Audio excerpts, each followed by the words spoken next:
1979 সালের ইসলামী বিপ্লবের পর ইরানের চলমান বিক্ষোভে এখন পর্যন্ত সবচেয়ে কঠিন চ্যালেঞ্জের মুখে পড়েছে ইরানের শাসক গোষ্ঠী। ইরানের চলমান সরকার বিরোধী বিক্ষোভে একের পর এক সংঘর্ষ ও সহিংসতার ঘটনায় বহু মানুষ হতাহত হয়েছে। তবে শেষ পর্যন্ত উত্তেজনাকর পরিস্থিতি নিয়ন্ত্রণে নিয়েছে বলে দাবি করেছে দেশটির সরকার। কিন্তু খামেনি প্রশাসন যখন সহিংস পরিস্থিতি নিয়ন্ত্রণের দাবি করছে, তখন ইরানের বিক্ষোভকারীদের উস্কে দিয়ে নতুন বার্তা দিয়েছে যুক্তরাষ্ট্রের প্রেসিডেন্ট ডোনাল্ড ট্রাম্প। ট্রাম্প ইরানের সরকার বিরোধী বিক্ষোভকারীদের প্রতি সমর্থন জানিয়ে তাদের আন্দোলন চালিয়ে যাওয়ার আহ্বান জানিয়েছেন। বিক্ষোভকারীদের উস্কে দিয়ে তিনি লিখেছেন, বিক্ষোভ চালিয়ে যান, সহায়তা আসছে। তবে কি ধরনের সহায়তা সে বিষয়ে কোনো বিস্তারিত জানাননি তিনি।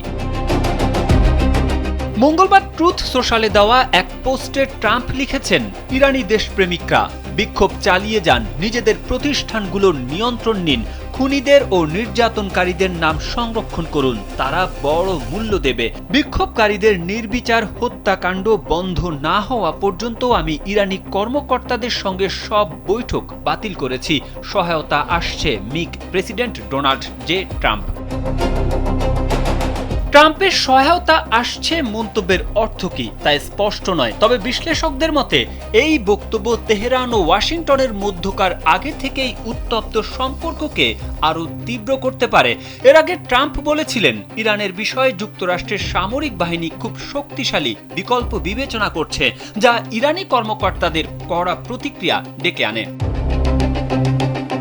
হোয়াইট হাউসের প্রেস সেক্রেটারি ক্যারোলিন লেভিট সাংবাদিকদের বলেন, প্রেসিডেন্ট যে অনেক বিকল্প বিবেচনা করছেন তার মধ্যে বিমান হামলাও রয়েছে। তবে তিনি যোগ করেন, কূটনীতি বরাবরই যুক্তরাষ্ট্রের প্রথম পছন্দ। এর আগেই ট্রাম্প ঘোষণা দেন, ইরানের সঙ্গে ব্যবসা করা দেশগুলোর ওপর যুক্তরাষ্ট্রের সঙ্গে বাণিজ্যে 25% শুল্ক আরোপ করা হবে।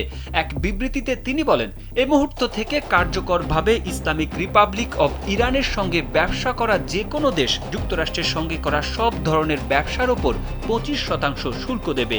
এই আদেশ চূড়ান্ত ও অপরিবর্তনীয়। ইরানে কয়েক সপ্তাহ ধরে চলমান বিক্ষোভে প্রায় 2000 মানুষ নিহত হওয়ার আশঙ্কা করা হচ্ছে। দ্রব্যমূল্যের ঊর্ধ্বগতির কারণে শুরু হওয়া এই বিক্ষোভ ইসরায়েল ও যুক্তরাষ্ট্রের মদদে সহিংস পর্যায়ে গেছে বলে ইরানি কর্তৃপক্ষ দাবি করছে। তারেক আহমেদ, কালবেলা।